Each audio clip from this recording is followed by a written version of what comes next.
Morning students. आज हम concrete technology के इस लेक्चर में कंक्रीट में यूज में लिए जाने वाले एडमिक्सचर्स के बारे में स्टडी करेंगे। बॉन्डिंग एडमिक्सचर्स क्या होते हैं कि जैसे हम जानते हैं कि अगर हम पुरानी कोई कंक्रीट सरफेस है उसके ऊपर अगर हमको कोई नई कंक्रीट लेयर डालनी है, कोई रिपेयरिंग वर्क हमको करना है, तो पुरानी कंक्रीट सरफेस के साथ जो है जब हम नई कंक्रीट लेयर डालते हैं तो एक बॉन्ड बनना एक थोड़ा सा मुश्किल काम है। तो इस बॉन्ड को जो है इम्प्रूव करने के लिए हम जो है एक प्रॉपर बॉन्ड बने उसके लिए हम बॉन्डिंग एडमिक्सचर्स डाल देते हैं। तो ये जो बॉन्डिंग एडमिक्सचर्स है इससे पुरानी और नई जो कंक्रीट सरफेस है उसमें जो है बॉन्ड स्ट्रेंथ इंक्रीज हो जाती है। क्या होते हैं bonding admixtures? These are water emulsion of several organic materials that are mixed with cement or mortar grout for application to an old concrete surface just prior to patching with mortar or concrete। एक तरह से ये जो है organic materials जो होते हैं उसके उनसे हम जो है वाटर इमल्शन बना लेते हैं, ये होते हैं bonding admixtures. Sometimes they are mixed with the topping और पैचिंग मटेरियल। हम जो है टॉपिंग और पैचिंग मटेरियल के साथ भी जो है इनको मिक्स कर देते हैं। Commonly used bonding admixtures are made from natural rubber, synthetic rubber, or from any organic polymers. The polymers include polyvinyl chloride, polyvinyl acetate। कौन कौन से होते हैं? नेचुरल रबर, सिंथेटिक रबर या कोई और ऑर्गेनिक पॉलीमर से हम इसको जो है बना सकते हैं। और ये जो पॉलीमर्स होते हैं जैसे पॉलीविनाइल क्लोराइड या पॉलीविनाइल एसिटेट हम जो है को यूज करके हम बॉन्डिंग एडमिक्सचर्स बना सकते हैं। These emulsions are generally added to the mixture in proportion of 5 to 20% by weight of cement. Bonding admixtures usually cause an entrainment of air and a sticky consistency in a grout mixture. They are effective only on clean and sound surface. हमको इनको apply करने के लिए bonding admixtures को apply करने के लिए surface को क्लीन करना बहुत ज़रूरी है, अदरवाइज ये प्रॉपर वर्क नहीं कर पाएंगे। ग्राउटिंग एजेंट्स हम ग्राउट मिक्स की प्रॉपर्टी को एनहांस करने के लिए, ग्राउट मिक्स की प्रॉपर्टीज को मॉडिफाई करने के लिए काम में लेते हैं। हम जो है ग्राउटिंग डिफरेंट कंडीशंस में डिफरेंट पर्पस के लिए करते हैं। तो अकॉर्डिंगली जो है हमको ग्राउट मिक्सचर की जो प्रॉपर्टीज हैं वो इम्प्रूव करनी पड़ती हैं। Sometimes grout mixture will be required to set quickly and sometimes grout mixture will have to be in fluid form over a long period so that they may flow into all cavities and fissures। तो इस तरह से हम different purpose के लिए जो grouting agents है वो एज एक्सेलरेटर्स यूज कर सकते हैं, रिटार्डर्स यूज कर सकते हैं, गैस फॉर्मिंग एजेंट्स की तरह काम में जो है ग्राउटिंग एजेंट्स काम में आ सकते हैं, वर्केबिलिटी एजेंट्स की फॉर्म में, प्लास्टिसाइजर्स की फॉर्म में। तो एक्सेलरेटिंग जो एजेंट्स हैं they may be used in grout to hasten the set in a situation where a plugging effect is desired. तो इसके लिए हम कैल्शियम क्लोराइड या ट्राईएथानलमाइन यूज कर सकते हैं।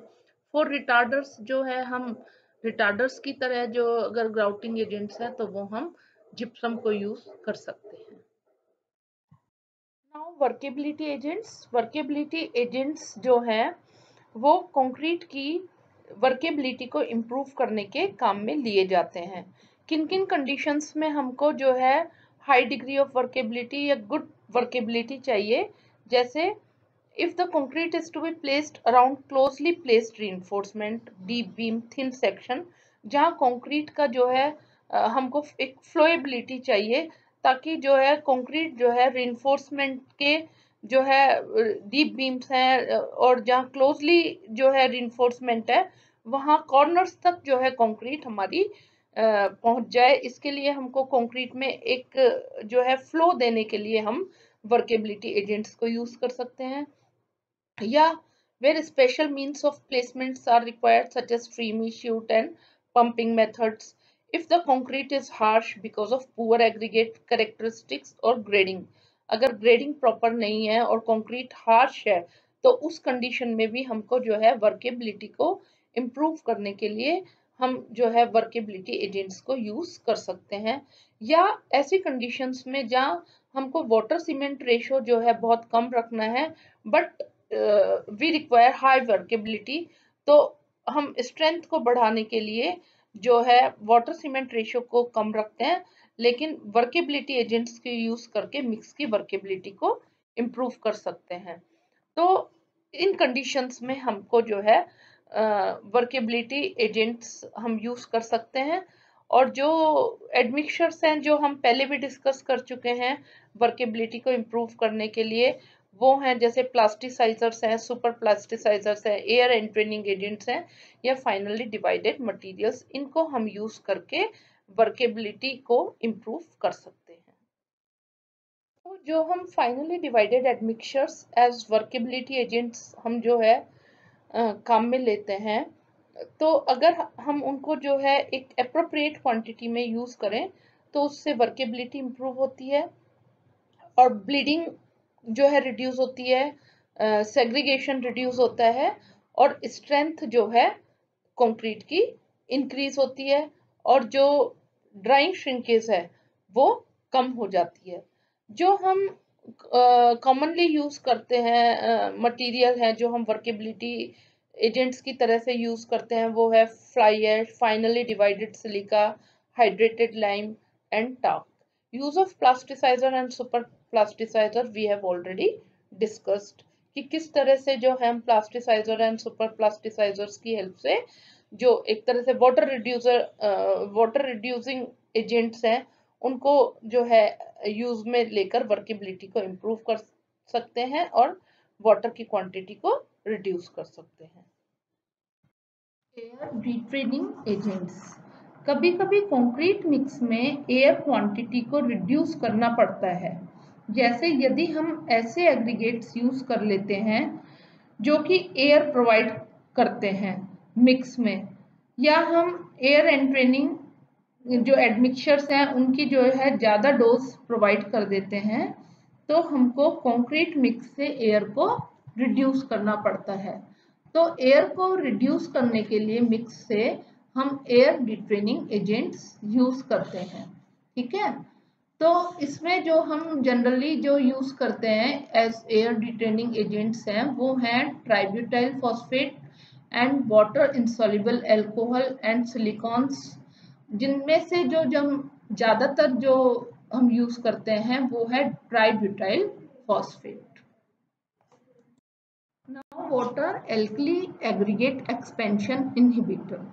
एल्कली एग्रीगेट रिएक्शन क्या होती है, हमने एग्रीगेट्स के चैप्टर में भी पढ़ा था कि जो सीमेंट में एल्कलीज जो प्रेजेंट होते हैं वो अगर हम ऐसे एग्रीगेट्स यूज करते हैं जिनमें जो रिएक्टिव होते हैं, रिएक्टिव सिलिका होती है, तो इनके बीच में एक रिएक्शन होती है जिससे जो है कंक्रीट एक्सपेंड हो जाती है और जो है कंक्रीट में क्रैक्स डेवलप हो जाते हैं।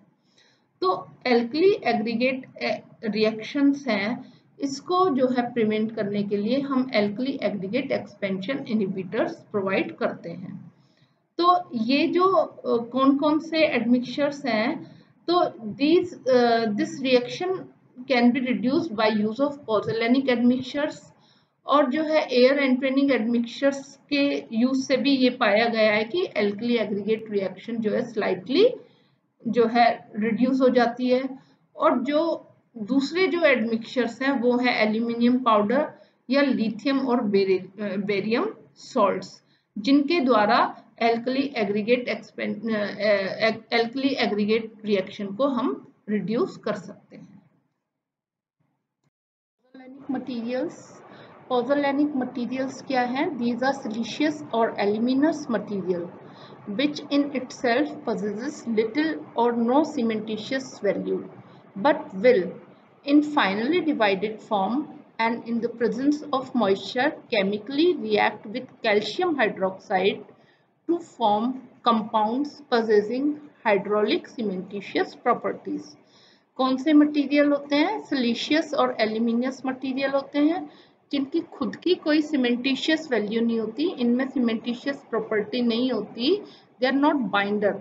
लेकिन जब ये मॉइस्चर की प्रेजेंट में कैल्शियम हाइड्रोक्साइड से रिएक्ट करते हैं तो ये जो कंपाउंड बनाते हैं उनमें हाइड्रोलिक सीमेंटिशियस प्रॉपर्टी होती है।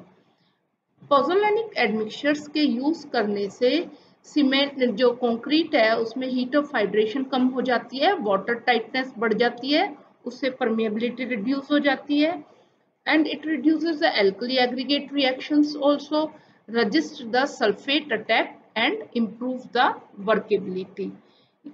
तो पॉज़ोलैनिक मटेरियल्स के कारण जो है हमको ये बेनिफिट मिलते हैं कि हीट ऑफ हाइड्रेशन कम हो जाती है, परमिएबिलिटी रिड्यूस हो जाती है, एल्कली एग्रीगेट रिएक्शन रिड्यूस हो जाती है और सल्फेट रेजिस्टेंस बढ़ जाता है और वर्केबिलिटी इंप्रूव हो जाती है। कौन कौन से पॉज़ोलैनिक मटेरियल्स हम यूज कर सकते हैं? They may be natural and they may be artificial. Natural form में है volcanic ash, volcanic tuff, pumicites. And artificial pozzolanic materials हैं fly ash, silica fume, granulated blast furnace slag.